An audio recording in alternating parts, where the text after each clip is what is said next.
Continuamos en Notimundo a la Carta. Una opción para mantenerse informado. Con Gisela Bayona.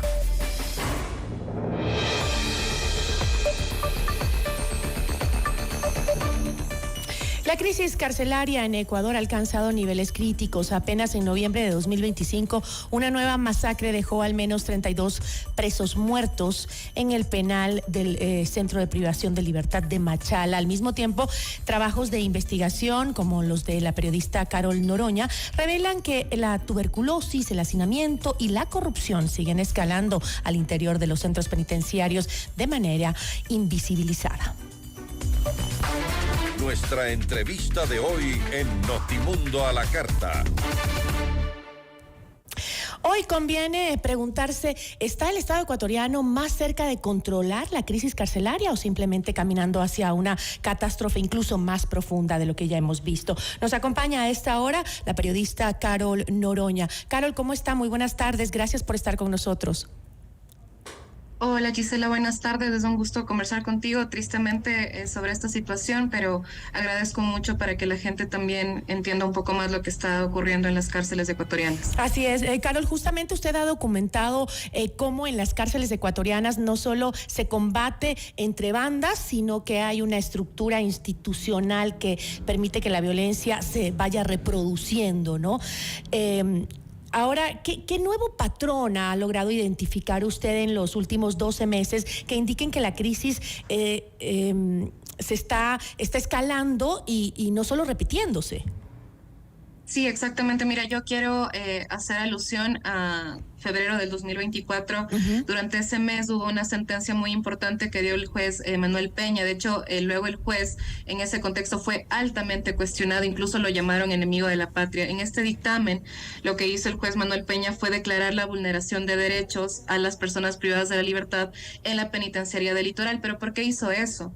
Porque a través de diferentes informes y testimonios se comprobó que las personas privadas de la libertad, entre ellos, por ejemplo, un preso de 48 años, no podían acceder al tratamiento antifímico que es vital para las personas que padecen tuberculosis. Es decir, estamos hablando del segundo mes de conflicto armado interno en el país, además que se denunciaron extorsiones y todo el sistema de economías ilícitas que sigue funcionando incluso bajo régimen militar en las prisiones. Yo hago alusión a este dictamen que fue muy importante y por el cual el juez Peña recibió amenazas directas, porque es un espejo y un ejemplo de que las alarmas estuvieron prendidas y encendidas desde que comenzó el conflicto armado interno. Algo que a mí me parece vital, que es algo que estamos investigando en este momento, es que mira, en 2024 hubo un incremento de muertes entre comillas naturales, el número fue 174.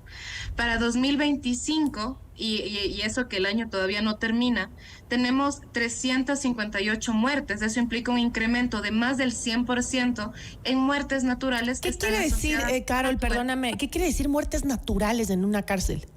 Bueno, mira, lo que quiere decir es que, por ejemplo, personas que fallecieron supuestamente en contextos de enfermedad, por ejemplo, pero aquí mismo quiero hacer el cuestionamiento. La gran mayoría de estas muertes están asociadas a la tuberculosis, que hasta este año el exministro de Salud, Edgar Lama, dijo que era mentira, que esta crisis lo negaron, no existía. Sí. Ignoró las alertas y esta solicitud de declarar la emergencia epidemiológica en los centros de privación de libertad. Entonces, claro, uno se pregunta si hay un contexto en el que, por un lado, los militares agruparon a todos los presos en la penitenciaría del Litoral y en otras cárceles, incluyendo a personas que padecían tuberculosis, no les permites el acceso a la salud, que es algo que escuchamos muchísimo en las audiencias de habeas corpus, y por otro lado, mantienes un sistema de extorsión. ¿Qué crees que es lo que va a pasar? Es decir, ahora, esto que está ocurriendo ya comienza a ser deliberado, entonces es un patrón muy, muy visible que estamos viendo en este momento y hay que cuestionar, como tú decías, el que categorizan por muertes naturales. Ahora, pero ¿por qué supones que este componente de salud es tan descuidado y qué riesgo plantea para fuera de los muros penitenciarios? Eso es muy importante. Como yo te decía, por un lado tienes estos elementos, no hay acceso a la salud. Por otro lado, en el pabellón 7, en la penitenciaría, hablo de esta cárcel porque ha sido el epicentro, pero hay otras cárceles como Manaví, Los Ríos, Esmeraldas, donde también ha habido un incremento de casos de tuberculosis. Te das cuenta de que por un lado no hay acceso a la salud. Por otro lado, no hay aislamiento, algo que es muy importante cuando padeces tuberculosis porque es una enfermedad con contexto social. En un contexto en el que hay más hacinamiento y condiciones de insalubridad e indignas, como ocurre en las prisiones ecuatorianas, esto no iba a hacer otra cosa que crecer. Y por otro lado, hay custodios, en este caso bajo régimen militar, que decidían quiénes accedían al policlínico y quiénes no. Entonces, más que negligencia, me parece a mí que hay que hacer un cuestionamiento de cuál realmente fue la política de Estado a partir del conflicto armado interno. Y por otro lado, ¿y qué nivel de control casos existe? en los que sí, en algunos casos hubo incluso casos de niños que se contagiaron. Una niña se contagió de tuberculosis después de hacer una visita, porque el año pasado se retomaron a partir de junio, julio más o menos, las visitas que fueron supervisadas entre comillas, pero luego la tuberculosis salió de las rejas, ¿no? Y comenzó también a hacerse mucho más evidente para los médicos infectólogos y epidemiólogos que estudian estos casos. Entonces, también hay que hacer, como tú decías, este ejercicio de, si bien puede que a la gente en general no le interese mucho lo que ocurre con las personas privadas de la libertad, porque eso es así, hay una opinión pública que incluso celebra esas muertes, hay que tomar en cuenta que esa enfermedad está saliendo también de las prisiones y que puede contagiar a otras personas por la falta de no solo acceso a la salud, sino todo lo que está ocurriendo con el sistema de salud. Mira, hay personas presas que llegan muertas y ni siquiera se les hacen pruebas para saber por qué fallecieron. Entonces tú en el acta de defunción lees que dice presunción de tuberculosis. Y por supuesto son personas privadas de la libertad a quienes no se les profundizan esos estudios. Y por otro lado, familiares a los que ni siquiera el SNAI le notifica, sino desde el propio hospital o las mismas personas privadas de la libertad les avisan a las familias que sus hijos han muerto, ¿no? Entonces, ese es mucho del espejo de lo que es el sistema carcelario en este momento. Ahora, a esto se suman las masacres que no dejan de ocurrir, ¿no? La masacre de noviembre de este año, que dejó al menos 32 fallecidos en la cárcel de Machala, y que el gobierno los vinculó a todos con el crimen organizado. ¿Hasta qué punto cree usted que estos eventos masivos obedecen a la debilidad estructural del mismo sistema penitenciario más que a sucesos aislados de los mismos grupos organizados que están en poder de las cárceles? Exacto. Si nosotros vemos cuántas masacres han habido desde diciembre del 2020, cuando comenzaron las masacres en la cárcel de Esmeraldas, y luego en febrero del 2021, vamos a ver que estamos hablando de 21 masacres carcelarias desde finales del 2020. 21 masacres. Entonces, hablar de hechos aislados no solo que es una irresponsabilidad, sino que es algo que tenemos que comenzar a cuestionar de frente. Mira, durante el gobierno de Daniel Noboa se han documentado al menos 6 masacres carcelarias bajo régimen y custodia militar. Y en esas cárceles donde hemos visto estas masacres ha ocurrido algo que también es un patrón que hemos visto. Por un lado, ha habido traslados de personas privadas de la libertad. Por ejemplo, antes Machala, que era manejada por los choneros, pasó a ser manejada por los lobos. Y luego en esa misma cárcel hubo un faccionamiento de los lobos Saubox y los lobos originales, entre comillas, ¿no? Y la pregunta que yo planteo acá, ¿cómo es que una facción crece en el sistema carcelario? Por una red de corrupción altísima que implica no solo al último eslabón y al que siempre suelen culpar, que son los guías carcelarios, sino estamos hablando de funcionarios a todo nivel, policías, militares, directores incluso, que también trabajan de frente, ¿no? Y por lo que también hemos visto asesinatos de funcionarios porque no ceden a las presiones de los grupos criminales. Pero como te decía, esto no se puede entender por más que expliquemos que hay faccionamientos y que hay fracciones y que los lobos están acá y que luego se han diversificado.